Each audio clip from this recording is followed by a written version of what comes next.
Hello ladies and gentlemen, Gabester here. This is the DPS guide for Normal and Heroic Kromog. This is probably the first end boss that you may face in this zone, moderately difficult. For DPS, it's generally going to be more difficult for your melee than for ranged, because melee have less time to react to basic mechanics, and they will take more damage from said mechanics because of their distance to the boss. But otherwise, it doesn't make much difference. So the first core mechanic that you'll see very frequently is Slam. And this will deal damage to the entire raid, but the damage is reduced the further you are from the boss. So for obvious reasons, if you're ranged DPS, you will take less damage than if you're melee. But you can't really do much about that. So if you're really low on health when Slam is about to be cast, just be aware, use a cooldown if you need to. The second core mechanic you'll have to look out for is Rippling Smash, and this will target what appears to be a random location in the room rather than a player, although I haven't confirmed that for certain.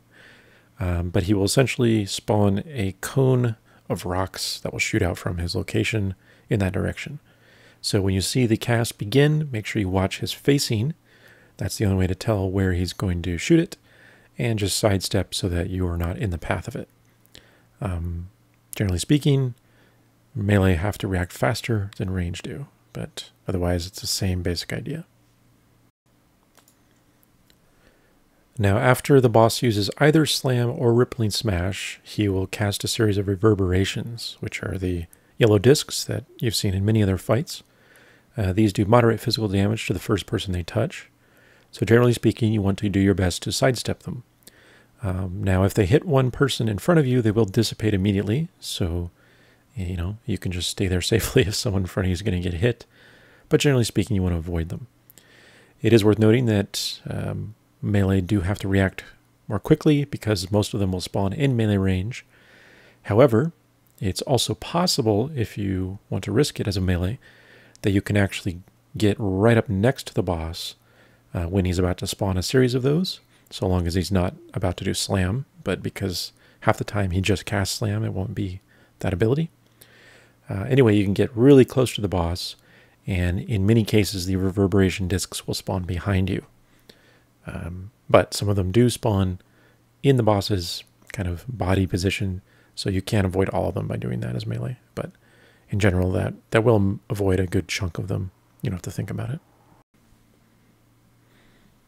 Now the first rune type that we'll talk about is Rune of Crushing Earth, and this will only really target ranged players. You'll see that there's a red rune at that player's location, and there are two stone hands waiting to clap their love all over you. However, what's important to note is that when one of these is active, one and only one of them is active, it won't do anything. It's essentially dormant. But as soon as a second rune of Crushing Earth spawns, they will both activate. So here you can see a second one, and now they immediately slam together. So generally speaking, if you're ranged, just watch for where the second one is about to spawn, or when it's about to spawn, and move forward or backwards as necessary to get out of both of them. So finally we'll talk about Rune of Grasping Earth, which is by far the most important mechanic of the fight for everyone in the raid, including DPS. You'll see that during the cast period, a number of small yellow runes will spawn around the room. These spawn in static positions, so if you're able to remember a position and mark it for yourself or whatever, you can go there every time. But that said, once the initial cast of Grasping Runes has ended, the boss will start to slam the ground with thundering blows.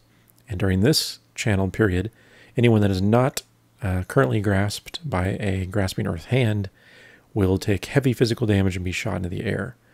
And if you cannot immune yourself in some way, you'll probably die. So, because the grasps only pick the first player that is on top of them, it means that you cannot share the Grasping Earth runes. You have to find one for yourself and be the only person on it.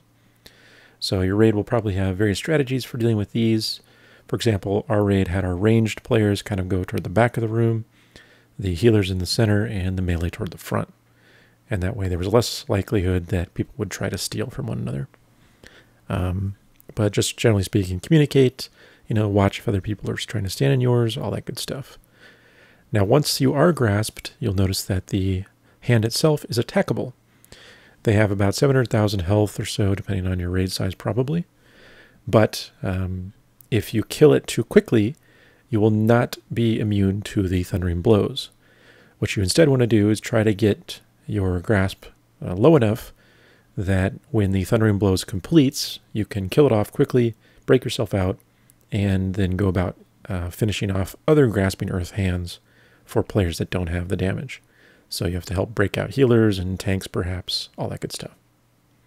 So that is the basic idea for grasping earth.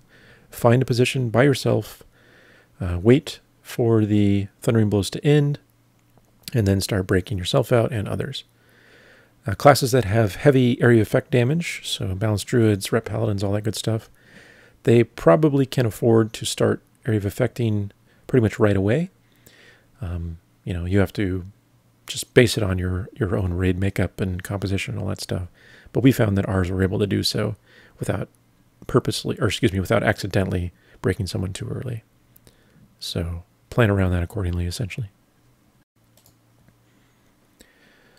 Finally, the boss will enter a frenzy at 30% health. And as you might imagine, everything ramps up in this part of the fight. So this is probably where you will use Bloodlust, all your big DPS cooldowns once again, all that good stuff. You want to burn him down as quickly as possible in Frenzy. However, depending on the timing, you may have to go through another Grasping Earth phase before you're able to finally kill him. So, obviously communicate with the raid whether you need to wait until after the Grasping Earth phase to take full advantage of your DPS cooldowns. Anyway, that really covers it. Overall, like I said, it's mostly a matter of avoiding the avoidable damage. There aren't any target swaps other than the Grasping Earth hands. And after that is handled properly, it should fall into place pretty quickly. So as always, good luck. Thanks for watching, and I'll see you next time. If you're looking for other DPS guides in the future, feel free to subscribe or, check out Twitter, Facebook, post all the videos there, or the website. Any of that stuff will work. Or, we can just hang out and give each other the nod when we pass each other in the hall. That's cool too.